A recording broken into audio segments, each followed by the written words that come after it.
Business study में next जो topic है वो है मार्केटिंग मिक्स, उत्पाद मिश्रण नहीं, विपणन मिश्रण। तो ये एक्चुअली होता क्या है, पहले हम थोड़ा सा डिस्कस कर लेते हैं। अभी तक हमने किया है मार्केटिंग क्या है। मार्केटिंग हमने समझ लिया है क्या होती है कि प्रोडक्ट जैसी कस्टमर को नीड है वैसा बनाएं और उसको बेचकर सेटिस्फाई करें, तब तक के सारे काम। मार्केटिंग मिक्स क्या कहता है कि ऐसा करने में आपके पास 4 इम्पोर्टेंट टॉपिक हैं जिस पर आपको बहुत ही डिटेल्ड प्लानिंग भी करनी है और फैसले भी लेने हैं। ठीक है, तो वो 4 कौन कौन से टॉपिक हैं? वो टॉपिक होते हैं भाई, एक तो प्रोडक्ट, आपका प्रोडक्ट कैसा होगा। फिर दूसरा है प्राइस, बहुत इम्पोर्टेंट है, कितना रखा जाए, क्योंकि कम बिच ठीक सा और ज़्यादा सब तरह के प्राइस अपनी अपनी जगह ठीक है।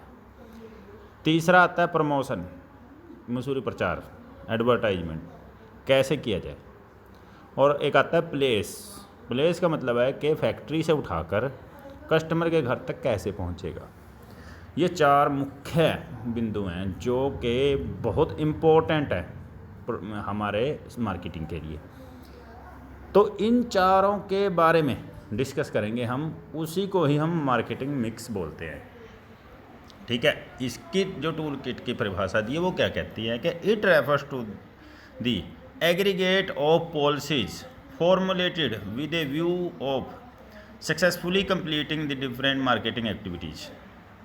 ये कहना चाह रहा है कि जितनी भी आपने मार्केटिंग एक्टिविटीज़ हमने डिस्कस किए हैं अभी तक, उन सब को पूरा करने के लिए जो जो भी पॉलिसी बनाई जाती है या जो जो भी प्लानिंग की जाती है, उस सब को हम मार्केटिंग मिक्स बोलते हैं।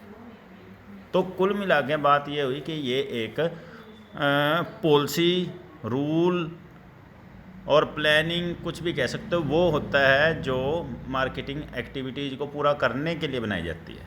अब आप कहोगे ये ऐसा कैसे? मार्केटिंग एक्टिविटी, मान लो आपने अभी तक हमने कहा कि मार्केटिंग एक्टिविटी तो है मतलब रिसर्च करके कस्टमर नीड की और प्रोडक्ट बनाकर और कस्टमर को बेच दो, उसकी सेटिस्फाई हो जाएगी नीड।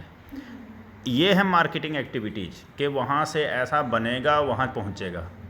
ठीक है, तो इनको पूरा करने के लिए जो हमने प्लानिंग की है कि हम रिसर्च कैसे करेंगे, हम प्रोडक्ट कैसे बनाएंगे, फिर हम उसको दुकानों पे कैसे पहुंचाएंगे, उसकी प्रमोशन कैसे करेंगे और उसमें कौन सी पॉलिसी अपनाएंगे, कौन सी पॉलिसी नहीं रखेंगे और क्या रूल होंगे, सारी चीज़ें जब आप बैठकर तय करोगे उसको हम मार्केटिंग मिक्स बोल देते हैं। ठीक है, तो ये मार्केटिंग मिक्स होता है भाई।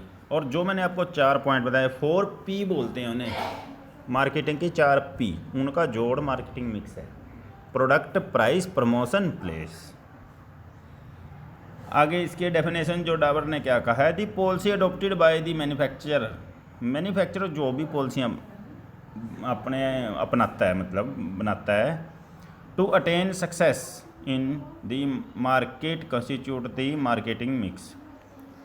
अपनी मार्केटिंग के लिए जो भी मैन्युफैक्चरर वो जितनी भी पॉलिसियाँ बनाता है, सारी का जोड़ मार्केटिंग मिक्स होता है, उत्पाद मिश्रण होता है। तो इसने भी वही बात कही है कि हमने प्रोसेस तो समझ ली कि वहाँ से लेके वहाँ तक जाना, ये तो है मार्केटिंग। उस वहाँ जाने के लिए हमें क्या क्या काम करने पड़ेंगे या क्या क्या उन काम को पूरा करने के लिए कौन सी पॉलिसियाँ बनेगी। अब बात आ रही है सारी पॉलिसी की। मैं आपको एक इसमें छोटा उदाहरण देना चाहूँगा कि मान लो प्रोडक्ट से रिलेटेड ही है। प्रोडक्ट आपने सोच लिया बनाएंगे, अब उसमें पॉलिसी क्या होगी? पॉलिसी क्या होगी कि उसका नाम कैसा होगा, उसका पैकिंग कैसी होगी, उसकी बाहरी पैकिंग कैसी होगी, लेबल कैसा होगा उसके ऊपर, ये सारी बातें आ गई। इन सारी बातों से रिलेटेड जो आपकी पॉलिसी बनेगी वो मार्केटिंग मिक्स का एक हिस्सा है। तो ये बात आ गई इसके अंदर। इसके बाद हम आगे बात करते हैं, सीधा बात आ जाती है आगे इसके 4P, उन पे ही डिस्कशन है। तो 4P में सबसे पहला आता है प्रोडक्ट। तो प्रोडक्ट का देख लेते हैं हम है क्या। यहाँ लिखा है प्रोडक्ट। पहले हम देखते हैं प्रोडक्ट होता क्या है, थोड़ा सा मतलब ये क्योंकि इम्पोर्टेंट चीज़ है, क्योंकि देखो आप मार्केटिंग करोगे, प्रोडक्ट जो आप बना रहे हो वो ही सबसे इम्पोर्टेंट है। पहले हम उसके बारे में थोड़ा सा डिस्कस कर लें, प्रोडक्ट होता क्या है, फिर हम बात करेंगे प्रोडक्ट मिक्स, ठीक है, पहला पी की। लेकिन अब ये पहला पी नहीं, अभी तो प्रोडक्ट के बारे में आपको थोड़ा सा बताएंगे कि प्रोडक्ट क्या होता है। इसकी परिभाषा क्या बोल रही है, it refers to anything that can be value to the buyer. वो कोई भी वस्तु जिसको कोई भी क्रेता खरीदना चाह रहा है, या ऐसी कोई भी चीज़ वस्तु कुछ भी जिसको कोई भी खरीदार पैसे देकर खरीदना चाहता हो, वो प्रोडक्ट होता है। चाहे वो प्रोडक्ट है चाहे सर्विस है, एक ही बात है, ठीक है। तो कुल मिला के जिसके लिए लोग पैसे देने को तैयार हो जाएं वो प्रोडक्ट है। और इसके अंदर क्या कहा है, a product means everything which satisfy the need of इस्ट बायर। और बायर क्यों पैसे देगा, उसकी कोई ज़रूरत पूरी होगी तभी तो पैसे देता है वो। तो इसलिए वो प्रोडक्ट हमेशा किसी भी बायर की नीड को सेटिस्फाई करता है, ये भी हमें पता है, क्योंकि अगर उसको ज़रूरत उसकी पूरी नहीं हो रही है तो कोई भी पैसा फ्री में नहीं देगा। चलो हमने इसके थोड़ा इसके बारे में कर लिया कि प्रोडक्ट क्या होता है। अब नेचर ऑफ प्रोडक्ट, प्रोडक्ट के मतलब नेचर, करैक्टरिस्टिक्स, फीचर्स एक ही बात है, तो वो हम कर लेते हैं। प्रोडक्ट क्या होता है from the buyer view point, खरीदार प्रोडक्ट को कैसे देखता है। Product is that item which can get from the seller. Buyer क्या कहता है कि जो चीज़ आप सेलर से, बेचने वाले से कुछ भी खरीद सकते हो वो प्रोडक्ट है। तो इसका एक पहली बात बोली। दूसरा, product can be both physical thing और सर्विस। तो दूसरी इसकी खास बात है भी, प्रोडक्ट मतलब सर्विस भी हो सकती है और कोई वस्तु भी हो सकती है, ठीक है ना। प्रोडक्ट हमेशा ही फिजिकल थिंग कंपलसरी नहीं है, फिजिकल थिंग प्लस सर्विसेज। अगर आपको कोई सर्विस मिल रही है तो वो भी एक प्रोडक्ट ही है। तीसरा, buyer purchases not the product but the contentment from the product. और हमेशा खरीदार आपके प्रोडक्ट को नहीं खरीदता, वो पैसे देता है उस प्रोडक्ट से होने वाले फ़ायदे के लिए। यानी कि वो पैसे क्यों देता है, उसको ले आके प्रोडक्ट कहीं कोने में नहीं रखना, वो प्रोडक्ट जो उसको आने के बाद फ़ायदा देगा, उस फ़ायदे के लालच में ही वो उस प्रोडक्ट को खरीदता है। चलो नेक्स्ट है types of satisfaction received from products. अगर आपने कोई प्रोडक्ट खरीदा है तो आपको कोई ना कोई सेटिस्फैक्शन के लिए खरीदा है, तो आपको कितने प्रकार की सेटिस्फैक्शन के लिए आप प्रोडक्ट खरीदते हो।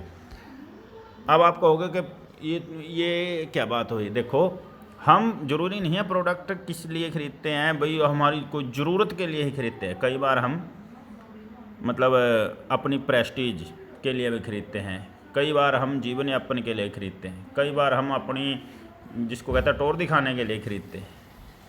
तो ये सारी चीज़ें हैं। तो प्रोडक्ट में हम देखते हैं कि प्रोडक्ट में ऐसी कौन सी चीज़ें हैं, कौन सी नीड है जिनको सेटिस्फाई करने के लिए कोई भी कस्टमर प्रोडक्ट खरीदता है। सबसे पहली, सबसे इम्पोर्टेंट, फंक्शनल सेटिस्फैक्शन। वो प्रोडक्ट जो काम करता है और कस्टमर को भी वही काम चाहिए इसलिए खरीदता है, ये मेन है भाई। मान लो आपने कार खरीदी है तो आप कहीं ना कहीं जाने के लिए, सफ़र करने के लिए ही खरीदते हो। आपने कोई साबुन खरीद दिया तो वो नहाने के लिए खरीदते हो, तो उसका जो फंक्शन है तो इसलिए आप वो प्रोडक्ट खरीद रहे हो। पहला ये तो कॉमन बात। दूसरा, साइकोलॉजिकल सेटिस्फैक्शन। कई बार कुछ वस्तुएं खरीद के आपको आनंद आता है, दिमागी रूप से आपको बड़ी खुशी मिलती है, तो आप वो भी मतलब एक तरीके से साइकोलॉजिकल सेटिस्फैक्शन मिलती है। जैसे अब फॉर एग्जांपल बताऊंगा मैं आपको कि आपके पास कार है ऑलरेडी और वो आपको सारे फंक्शन वही दे रही है, लेकिन फिर भी आप दूसरी कार खरीदते हो, तो बात उसमें वही है, कोई एक्स्ट्रा मतलब काम वो नहीं कर रही, सेम वैसा ही है, लेकिन फिर भी क्यों खरीदी, साइकोलॉजिकल, क्योंकि आपको उस दूसरी में ही आनंद आएगा, आपका मन खुश है दूसरी में, तो इसलिए खरीदते हो। तीसरा, सोशल सेटिस्फैक्शन। सामाजिक तौर पे भाई आजकल जैसे मैंने कहा आपको यही बातें कि जो पड़ोसी ने ख़रीद लिया है और दूसरे पड़ोसी ने और रिश्तेदारों ने जो सोशल चीज़ें खरीद ली वो हमें ख़रीदनी पड़ती हैं, चाहे हमें ज़रूरत भी ना हो। ये आजकल जाता है। Getting recognition after wearing the shirt from the group of non people is a social satisfaction. ये मतलब एक शर्ट पे उदाहरण भी दे रहा है, लेकिन नॉर्मली लोग, जैसे मैंने कार का उदाहरण दिया, अगर आप उसको कहीं सफ़र करने के पर्पज़ से खरीद रहे हो, तंग हो रहे हो, तो वो फंक्शनल सेटिस्फैक्शन है आपका। अगर आपको मतलब उसमें आनंद आता है, आपको मानसिक संतुष्टि मिलती है, तो वो हो गई। अगर आपने वो ना आपको मानसिक संतुष्टि से चक्कर है, ना आपको आने जाने की पहले भी दिक्कत थी, लेकिन आप लोग दिखावा करने के लिए खरीद रहे हो, मतलब सोशल, अपना रुतबा दिखाने के लिए, तो फिर उसको हम सोशल बोल देते हैं। तो ये होता है भी हमारा प्रोडक्ट का सेटिस्फैक्शन का तरीका।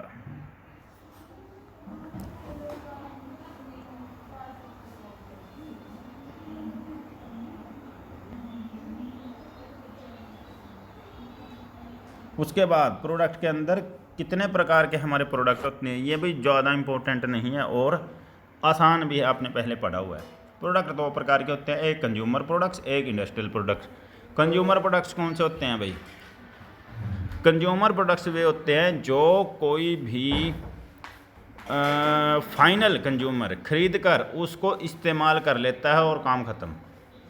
इंडस्ट्रियल प्रोडक्ट वे होते हैं जो प्रोडक्ट किसी दूसरी इंडस्ट्री में जाकर अन्य वस्तुएं बनाने के काम आते हैं। ठीक है, यानी कि एंड कंज्यूमर नहीं खरीदता उनको, वो किसी इंडस्ट्री में काम आते हैं। और कंज्यूमर प्रोडक्ट जो फाइनल उपभोक्ता एक बार फाइनल जो कंज्यूमर है वो खरीद के और उसको अपना खा पी जो भी काम करना उससे निपटा देता है। एग्जाम्पल में मैं आपको बता देता हूँ छोटा सा। भाई आप घर में साबुन वगैरह ले आए, आप घर में कुछ भी चीज़ें ले आए, जो भी सामान खरीद के ले आ रहे हो, आपने वो इस्तेमाल की, बात ख़त्म हुई, ये सारे कंज्यूमर प्रोडक्ट्स हैं। परंतु अगर कोई फैक्ट्री वाला कोई किसी कंपनी से मशीन खरीद के लेके आ रहा है, कोई ट्रक खरीद के लेके आ रहा है जो उसकी फैक्ट्री में इस्तेमाल हो रहा है, तो ये सारी इंडस्ट्रियल चीज़ें हैं, क्योंकि ये चीज़ें आगे अन्य वस्तुएं बनाने के काम आती हैं। तो कंज्यूमर प्रोडक्ट्स भी आगे इसने पार्ट कर दिया है on the basis of durability. भाई ये आगे भी दिया हुआ है, लेकिन बड़ा आसान सी बात है, मैं यहीं डायग्राम पे ही बता देता हूँ। प्रोडक्ट्स को हमने दो तरीके से बांटना है। पहला तो ड्यूरेबिलिटी के आधार पे हम अगर बांटें तो कितने हैं हमारे? 3 प्रकार के। और on the basis of extent of shopping effort, shopping effort के लिए कौन अगर हम देखें तो उसके हिसाब से प्रोडक्ट कुछ अलग प्रकार के होते हैं। तो हमने प्रोडक्ट को 2 बेसिस पे डिवाइड करना है। पहला बेसिस है ड्यूरेबिलिटी। ड्यूरेबिलिटी होती है भाई वो कितने दिन तक रह सकती है सामान। तो पहले होते हैं पेरिशेबल प्रोडक्ट्स। ये वो प्रोडक्ट्स हैं जो आप स्टोर नहीं कर सकते, जल्दी ख़राब हो जाते हैं, जैसे दूध, सब्जियां, फल। ये तो साथ के साथ इस्तेमाल करने होते हैं वरना ख़राब हो जाएंगे, ज़्यादा लंबे समय नहीं रहते। सेकेंड है ड्यूरेबल प्रोडक्ट्स, जो ख़राब ही नहीं होते। आपने प्लास्टिक के डिब्बे खरीद लिए, आपने फ्रिज खरीद लिया, टीवी सालों साल चलते हैं, वो होते हैं। तीसरा है सर्विसेज। ये कोई प्रोडक्ट नहीं है बल्कि एक सर्विस है जो आप इस्तेमाल करते हो, और सर्विस में एक ख़ास बात होती है, सर्विस को आप स्टोर नहीं कर सकते, सर्विस तो साथ के साथ ही मिल जाती है। इसका मतलब क्या हुआ कि जैसे ही मान लो आपने ट्रांसपोर्टेशन की सर्विस ली, आपने टिकट खरीदी और पेहवा से कुरुक्षेत्र जाना है, तो बस वो आपने जो पैसे दिए हैं वो बदले में आपको पेहवा से कुरुक्षेत्र पहुंचा देगा। आपने सर्विस खरीद ली, आपको सर्विस मिल गई यहाँ से वहाँ की ट्रांसपोर्टेशन की, साथ के साथ ना आप उसको भविष्य के लिए स्टोर कर सकते। तो एक सर्विस होती हैं भाई। अब हम दूसरा बात करते हैं on the basis shopping effort. आदमी किसी वस्तु को खरीदने में कितनी मेहनत या कितनी इंक्वायरी करता है उस आधार पे। ठीक है, इसमें आते हैं पहले कन्वीनियंट प्रोडक्ट्स, दूसरे आते हैं शॉपिंग प्रोडक्ट, और तीसरे आते हैं स्पेशलिटी प्रोडक्ट्स। ठीक है, अब कन्वीनियंट प्रोडक्ट क्या होते हैं? जो हमारे कंज्यूमर मतलब किस लिए रिपीटेडली बार बार खरीदता है। ये देखो डेली रूटीन के बोल सकते हो आप इसको। डेली रूटीन का प्रोडक्ट है जो बार बार उसकी अमाउंट छोटी होती है, संख्या ज़्यादा होती है। जैसे साबुन, और घर में जो भी इस्तेमाल हो रही है, आज ले आए वो ख़त्म होगी, दोबारा ले आए ख़त्म होगी, तीसरी बार ले आए बार बार ख़त्म हो रही है, अमाउंट उसकी इतनी बड़ी नहीं है कि आप ज़्यादा टेंशन लो। तो कन्वीनियंट इसीलिए बोलते हैं कि ये इस खरीदने पे लोग ज़्यादा टेंशन नहीं लेते कि कहाँ है, कितनी है मार्केट में, किस जगह कितना रेट है, ज़्यादा आप वो नहीं करते। मतलब आप साबुन खरीदने जाते हो, कार खरीदने जाते हो, बराबर थोड़ी है। साबुन तो आप गए ठीक है जो भी है ले आए, परंतु कार खरीदने के लिए आप बहुत शहरों में ट्राई मारोगे ऐसा। तो ये कन्वीनियंट प्रोडक्ट होते हैं डेली रूटीन के, ठीक है। इसके बाद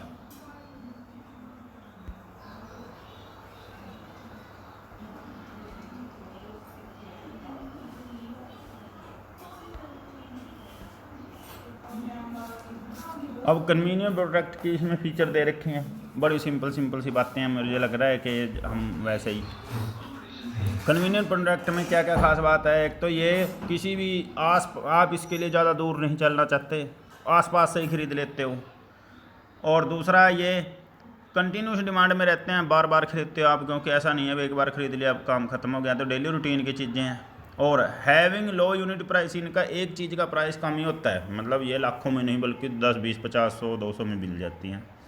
और स्मॉल क्वांटिटी में ही खरीदी जाती हैं ये, यानी कि आप 100 पीस नहीं खरीदते बल्कि 1 2 2 पीस ले आते हो, फिर ख़त्म होती है फिर ले आते हो। Having price as most of these products are branded, तो ये ज़्यादातर प्रोडक्ट्स ब्रांडेड होते हैं और उनके प्राइस आपको मतलब एक तरीके से ब्रांड का प्राइस होता है, ना कि कोई मतलब प्रोडक्ट का। और फेसिंग मोर कंपटीशन, इनमें कंपटीशन बहुत होता है। डेली रूटीन की चीज़ें, एक आप साबुन खरीदने जाओ 50 कंपनी है। दूसरा आते हैं नहीं अभी contest and discount offer are main tools, इसमें प्रमोशन मतलब इसमें ज़्यादा सेल करने के लिए मेनली क्या चीज़ फार्मूला है, डिस्काउंट, ठीक है ना। और कॉन्टेस्ट, आप मतलब इस प्रकार के कॉन्टेस्ट जैसे करवा के कोई भी लकी ड्रा टाइप करके और इन चीज़ों को बेच सकते हो। और प्रमोशनल एक्टिविटी सिंपल कर सकते हो, डिस्काउंट ऑफर दे सकते हो बस।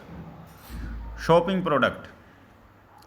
प्रोडक्ट कौन से होते हैं, जिनको कंज्यूमर अन्य कंपनियों से कंपेयर भी करेगा, अन्य दुकानों से कंपेयर भी करेगा और बहुत ही सोच समझ के खरीदेगा, उसके सारे फीचर पे ध्यान देगा, प्राइस कितना है, क्वालिटी कैसी है, साइज़ कैसा है, डिज़ाइन कैसा है, यूटिलिटी उसके काम आपके कितना आ रहा है, ठीक है, क्या क्या फीचर है उसमें, ठीक है ना। कौन से होते हैं जैसे furniture, TV, shoes, sari, jewellery, cosmetics, ये वो प्रोडक्ट हैं भाई जो आप मतलब सारी चीज़ें चेक करके ट्राई मार के ख़रीदते हो, हर चीज़ में एनालाइज करके, इसको ऐसा बोलते हैं।